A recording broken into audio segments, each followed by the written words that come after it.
আসসালামু আলাইকুম। আমি আরিফ আহমেদ। আপনাদের সকলকে আমন্ত্রণ জানাচ্ছি কাই টিভির নিয়মিত স্টক মার্কেট আপডেট ব্লগে।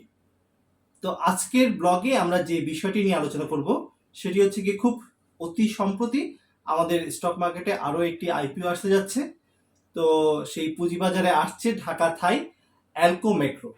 তো এই ঢাকা থাই অ্যালকো মেট্রো যে আসছে এবং তার সম্পর্কে আসলে আজকের ব্লগে আমরা সেই বিষয়ে কথা বলবো। আসলে ঢাকা থাই অ্যালকো মেট্রোর ইপিএস কেমন, এনইভি কেমন, কেমন হবে আমাদের আসলে পুঁজিবাজারের জন্য, সে সকল বিষয়ে আজকের ব্লগে কথা বলা হবে। তবে তার আগে আমরা একটি বিষয় আসলে সকলের দৃষ্টি আকর্ষণ করতে চাই যে আমরা জানি যে আমরা আসলে একটা খুব কঠিন সময় পার করছি এই সময় জাতি হিসেবে।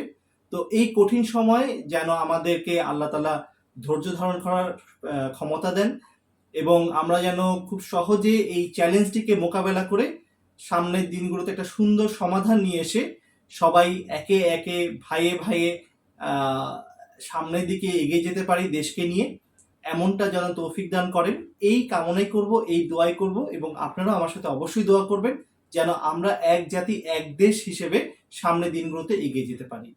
তো ইনশাল্লাহ ইন্ট্রোর পর আপনাদের সাথে মেইন যে টপিক সেই টপিক নিয়ে আলোচনা হচ্ছে। ধন্যবাদ।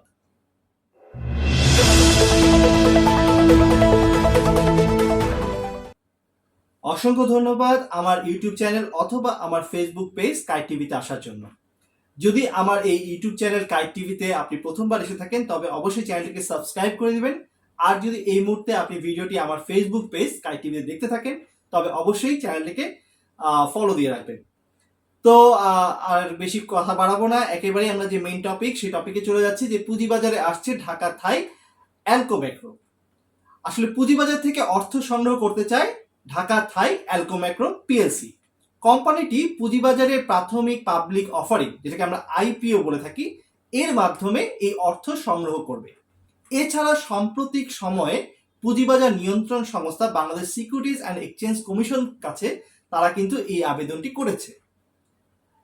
অ্যালুমিনিয়াম প্রোফাইলের একটি শীর্ষস্থানীয় প্রস্তুতকারক কোম্পানি কিন্তু এই ঢাকা থাই অ্যালকো মেট্রো।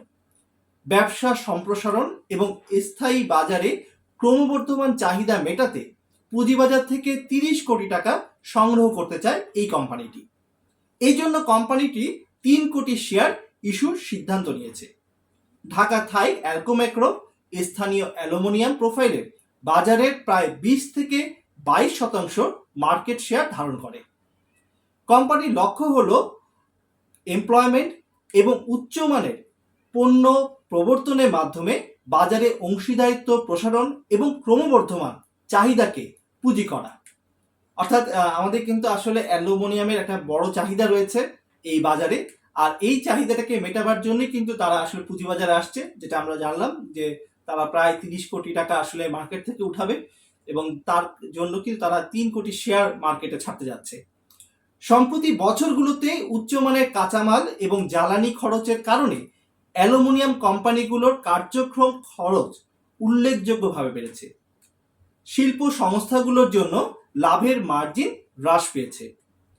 জুলাই থেকে ডিসেম্বর 2023 পর্যন্ত কোম্পানিটি 213.96 কোটি টাকা আয় করেছে, যা আগের বছরে একই সময় ছিল 193.39 কোটি টাকা। অর্থাৎ কর পরিবর্তিত নেট মুনাফা 16% বৃদ্ধি পেয়েছে বছরে, যা 6.33 কোটি টাকা থেকে বেড়ে 7.35 কোটি টাকা হয়েছে। অর্থাৎ একটা ভালো একটা মুভমেন্ট দেখা যাচ্ছে তাদের গ্রোথে। এটি অবশ্যই একটি ভালো সংবাদ আমাদের জন্য।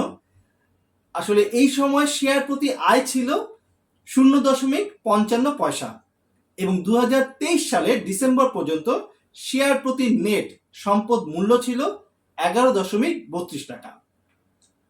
অ্যালুমিনিয়াম বাজারে চাহিদা বছরে প্রায় 60,000 টন। বর্তমানে 10টি স্থায়ী কোম্পানি একত্রে এই পণ্যগুলোর অভ্যন্তরীণ চাহিদা 90% পূরণ করে। অর্থাৎ আমাদের জন্য এটা আসলে একটা গর্বের বিষয় যে আমাদের দেশেই কিন্তু দেশি যেসব কোম্পানিগুলো রয়েছে, মাত্র 10টি কোম্পানির কথা আমরা জানলাম, সেই 10টি কোম্পানি কিন্তু আমাদের যে স্থানীয় যে বাজার, আমাদের বাংলাদেশের যে মোট বাজার, সেই বাজারে কিন্তু 90%ই তারা পূরণ করছে। অর্থাৎ এটা কিন্তু আমরা বাইরে থেকে ইম্পোর্ট করে আনতে হচ্ছে না, আমাদের দেশের প্রোডাক্টটাই আমরা কিন্তু চাহিদা অনুযায়ী আমরা দিয়ে যাচ্ছি। অর্থাৎ এখানে কিন্তু আরো ঘাটতি রয়েছে, প্রায় 10% মতো ঘাটতি রয়েছে। তো এখানেও কিন্তু একটা এক্সপান্ড হওয়ার সুযোগ রয়েছে। এই সেক্টরে রয়েছে KI Bangladesh aluminium, Dhaka Thai, PHP group, Chunhai aluminium industry, Bangladesh Thai aluminium limited এবং নিক্কি থাই অ্যালুমিনিয়াম লিমিটেড। তো আমরা প্রধান যে সকল থাই অ্যালুমিনিয়াম কোম্পানিগুলো রয়েছে তাদের নামগুলো শুনলাম। তারাও কিন্তু আসলে কম্পিটিটর এই বাজারে।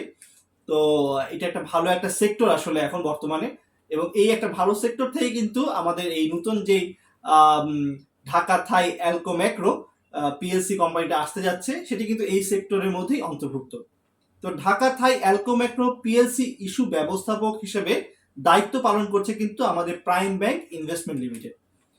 তো তাদের আমরা ব্যবস্থাপকদের নাম জানলাম, আমরা ইপিএস জানলাম, এনইবি জানলাম, এবং তার যে একটা ভালো গ্রোথ হচ্ছে সেটি সম্পর্কেও আমরা কিন্তু জানতে পারলাম আজকের ব্লগের মাধ্যমে।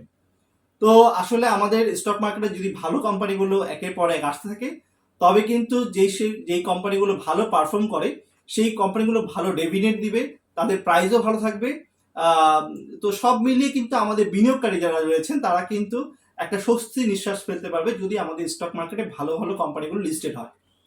তো আশা রাখি এমন ভালো ভালো কোম্পানি আমাদের স্টক মার্কেটে খুব রেগুলার বেসিসে আসবে। প্রতিনিয়ত আমরা ভালো ভালো কোম্পানিগুলোকে পাবো আমাদের স্টক মার্কেটে। আর এইভাবে আমাদের স্টক মার্কেট একটা একটা ভালো একটা অবস্থায় চলে যাবে।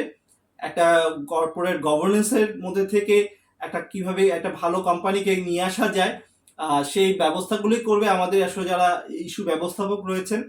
তো ঠিক এমনভাবে যদি আমাদের স্টক মার্কেট সামনের দিকে এগিয়ে যায়, তবে অবশ্যই আমাদের স্টক মার্কেট একসময় বিশ্বের মধ্যে নাম্বার 1 হতে আসলে কোনো দ্বিধা থাকবে না। যদিও এখনো আমাদের অনেক দূর পথ পাড়ি দিতে হবে। আসলে আমাদের এই স্টক মার্কেটে যখন ভালো ভালো কোম্পানিগুলো লিস্টেড হবে, তখন কিন্তু আসলে আমাদের যারা বিনিয়োগকারী রয়েছেন তারাও একটা স্বস্তি নিঃশ্বাস ফেলবে যে তারা যখন ইনভেস্ট করবে তারা জানবে যে আমরা একটা ভালো একটা কোম্পানিতে ইনভেস্ট করছি, যার ইপিএস ভালো, এনইভি ভালো, তার পারফরমেন্স ভালো। আর তার পারফরমেন্স ভালো হলে সে কিন্তু ডিভিডেন্ডও ভালো দিবে, এবং তার যে প্রাইসিংটা থাকবে সেই প্রাইসিংটা তো সে ধরে রাখতে পারবে। তো এভাবে আমাদের স্টক মার্কেট সামনের দিকে এগিয়ে যাবে এমন প্রত্যাশা রেখেই আজকের ব্লগটি এখানেই শেষ করছি। তবে খুব অল্প সময়ের মধ্যে কিন্তু আপনাদের সাথে আবার দেখা হচ্ছে আমার এই কাইট টিভিতে স্টক মার্কেট যে কোনো বিষয় নিয়ে। ততক্ষণ ভালো থাকবেন, সুস্থ থাকবেন। আল্লাহ হাফেজ।